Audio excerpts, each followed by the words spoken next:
Hi friends, welcome to SS Academy Trichy. நமக்கு வந்து SSC ல இருந்து ஒரு குட் நியூஸ் வந்திருக்கு. SSC GD ஓட எக்ஸாம் வந்து கண்டக்ட் பண்றதா அவங்க வந்து சொல்லிட்டாங்க. SSC GD ஓட எக்ஸாம் வந்து நமக்கு பிப்ரவரி மாசமே வந்திருக்கணும். ஆனா சில காரணத்தினால அது வந்து தள்ளி போயிட்டே இருந்துச்சு. இப்போ வந்து ஃபைனலா வந்து அவங்க டேட் வந்து அனௌன்ஸ் பண்ணிட்டாங்க. அதாவது SSC வந்து 4 வாரமா வந்து கண்டக்ட் பண்ண போறதா சொல்லியிருக்காங்க. எப்போ ஸ்டார்ட் ஆகுது? 27 ஏப்ரல் வந்து ஸ்டார்ட் ஆக போகுது எக்ஸாம். எப்போ முடியுதுன்னு பாருங்க, 30 மே. அடுத்த மாசம் 30ல வந்து முடிய போகுது அப்படின்னு சொல்லிட்டாங்க. இதை வந்து அவங்க 4 கட்டமா வந்து நடத்த போறதா சொல்லிடுறாங்க. ஸோ பாருங்க, வீக் 1, வீக் 2, வீக் 3, வீக் 4 அப்படின்னு 4 வீக்கா வந்து பிரிச்சிருக்காங்க. நமக்கு வந்து எந்த வீக்ல வந்து எக்ஸாம் இருக்கணும் நம்ம வந்து ப்ரிஃபரன்ஸ் கொடுக்கலாம்னு அவங்க சொல்லியிருக்காங்க. ஸோ பாருங்க, வீக் 1 வந்து 27 ஏப்ரல், இந்த மாசம் 27ஆம் தேதியே ஆரம்பிக்குது. எப்போ முடியுது? 2 மே. ஸோ 27 மே ஆரம்பிச்சு 2 மேவோட ஃபர்ஸ்ட் வீக் வந்து எக்ஸாம் நடக்குது. அடுத்தது பாருங்க வீக் 2 பார்த்தீங்கன்னா 4 மேலேருந்து 9 மே வரை நடக்க போகுது. அடுத்தது வீக் 3, ஸோ 3வது வாரம் வந்து 18 மேலேருந்து 23 மே வரை நடக்க போகுது. வீக் 4 அடுத்தது வீக் 4 பார்த்தீங்கன்னா 25 மேலேருந்து 30 மே. இதோட வந்து இந்த எக்ஸாம் வந்து முடிய போகுது. இப்படிதான் நடத்தலாம்னு அவங்க வந்து பிளான் பண்ணியிருக்காங்க. இதுல வந்து எந்த வீக்ல வந்து நமக்கு வந்து நம்மளோட எக்ஸாம் வந்து நடத்தினா கன்வீனியன்டா இருக்கும் அப்படின்னு நம்ம வந்து ப்ரிஃபரன்ஸ் கொடுக்கலாம்னு சொல்லியிருக்காங்க. ஸோ இந்த ப்ரிஃபரன்ஸ் பாருங்க, 11ஆம் தேதியிலேருந்து 15 ஏப்ரல் வரைக்கும் நமக்கு டைம் கொடுத்துருக்காங்க. ஸோ 4 நாள் தான் டைம் இருக்கு. நீங்க 15ஆம் தேதி வரையும் வந்து வெயிட் பண்ணாதீங்க. 15ஆம் தேதி எப்படியும் சர்வர் வந்து ரொம்ப பிஸியா இருக்கும். அதனால 14ஆம் தேதிக்குள்ள எப்படியும் கொடுக்கறதுக்கு நீங்க வந்து முயற்சி பண்ணுங்க.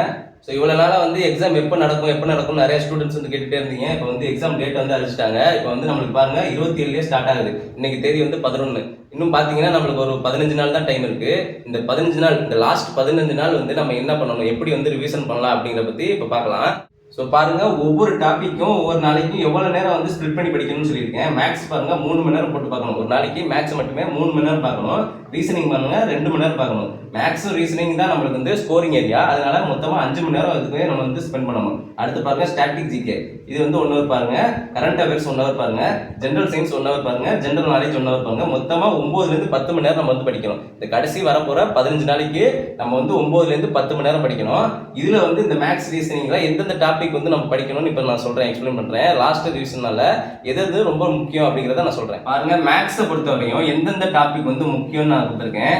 பாருங்க, ஃபர்ஸ்ட் சிம்பிளிஃபிகேஷன், சுருக்கம்னு சொல்லுவோம்ல, அது பார்க்கணும். நம்பர் சிஸ்டம், அடுத்தது ரேஷியோ அண்ட் ப்ரொபோர்ஷன், அடுத்தது பாருங்க பெர்சன்டேஜ், சதவீதம் சொல்லுவோம்ல, சதவீத கணக்குகள், அடுத்தது ப்ராஃபிட் அண்ட் லாஸ், லாபம் மற்றும் நட்ட கணக்குகள், அடுத்தது பாருங்க எல்சிஎம் அண்ட் ஹெச்சிஎஃப், மீசிமா மற்றும் மீபேவா, அடுத்தது பாருங்க SA and CI, simple interest and compound interest, அதாவது வட்டி கணக்குகள், அடுத்தது பாருங்க டைம் அண்ட் ஒர்க், அடுத்தது பாருங்க டைம் அண்ட் டிஸ்டன்ஸ், அடுத்தது பாருங்க ஏஜஸ், வயது கணக்குகள், அடுத்தது பாருங்க ஆவரேஜஸ் என்னது, சராசரி கணக்குகள், அடுத்தது லாஸ்டா இது ரெண்டையும் வந்து படிக்க முடிஞ்சா படிங்க, மென்சுரேஷன், ட்ரிகோமெட்ரி. ஸோ இதுதான் வந்து மேக்ஸ்ல நீங்க வந்து படிக்க வேண்டிய ஏரியா. அடுத்தது பாருங்க, ரீசனிங்ல வந்து எந்தெந்த டாபிக் ரொம்ப முக்கியம்னு கொடுத்துருக்கேன் பாருங்க. அனாலஜி பார்க்கணும், கோடிங் அண்ட் டீகோடிங் பார்க்கணும், மிஸ்ஸிங் நம்பர்ஸ் பார்க்கணும், டைரக்ஷன் டெஸ்ட் பார்க்கணும், பிளட் ரிலேஷன் பார்க்கணும், சிலாஜிசம் பார்க்கணும், வாட்டர் இமேஜஸ், மிரர் இமேஜஸ் இது பார்க்கணும், கேலண்டர் அண்ட் கிளாக்ஸ் பார்க்கணும், ஸ்டேட்மெண்ட்ஸ் அண்ட் ஆர்குமெண்ட்ஸ், இதெல்லாம் வந்து ரொம்ப முக்கியமான டாபிக்.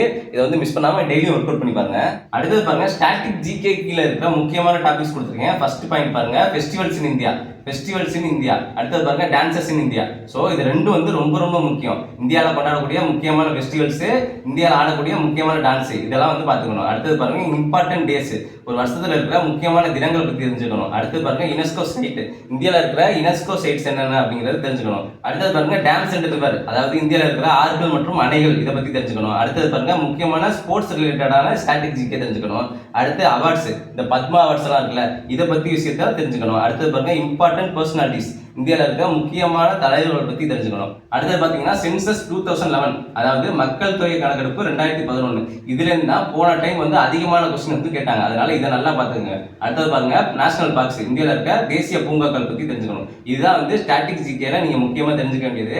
ஸோ இந்த ஸ்டாட்டிக் ஜிகேக்கு உங்களுக்கு மெட்டீரியல் இல்லைன்னா என்னோட வாட்ஸ்அப் நம்பரை வந்து கீழே போடுறேன், நீங்க வந்து வாட்ஸ்அப் பண்ணுங்க, நான் வந்து இதுக்கான மெட்டீரியல் வந்து உங்களுக்கு சென்ட் பண்ணி விடுறேன். அடுத்தது பாருங்க கரண்ட் அஃபேர்ஸ் பொறுத்த வரைக்கும் ஜனவரி 2025 இருந்து மார்ச் 2026 வரையும் உள்ள கரண்ட் அஃபேர்ஸ் நீங்க பாத்துக்கிட்டா போதும். ஆக்சுவலா நம்ம சேனல்லையே 2025ல வந்த முக்கியமான கரண்ட் அஃபேர்ஸ் எல்லாம் 1 by 1 டாபிக் வைஸா வீடியோ வந்து அப்லோட் பண்ணிருக்கோம். நீங்க அதை பார்த்துக்கிட்டாலே போதும், அதுல இருந்து தான் மேக்ஸிமம் கொஸ்டின்ஸ் வரும். ஸோ நீங்க அதை பார்த்துக்கோங்க. அடுத்தது பாருங்க ஜென்ரல் சயின்ஸ். ஸோ அறிவியலை பொறுத்த வரைக்கும் 6th to 10th வரையும் இருக்கிற ஸ்கூல் புக்ஸை நீங்க கவர் பண்ணுங்க, அது போதும் இப்போதைக்கு.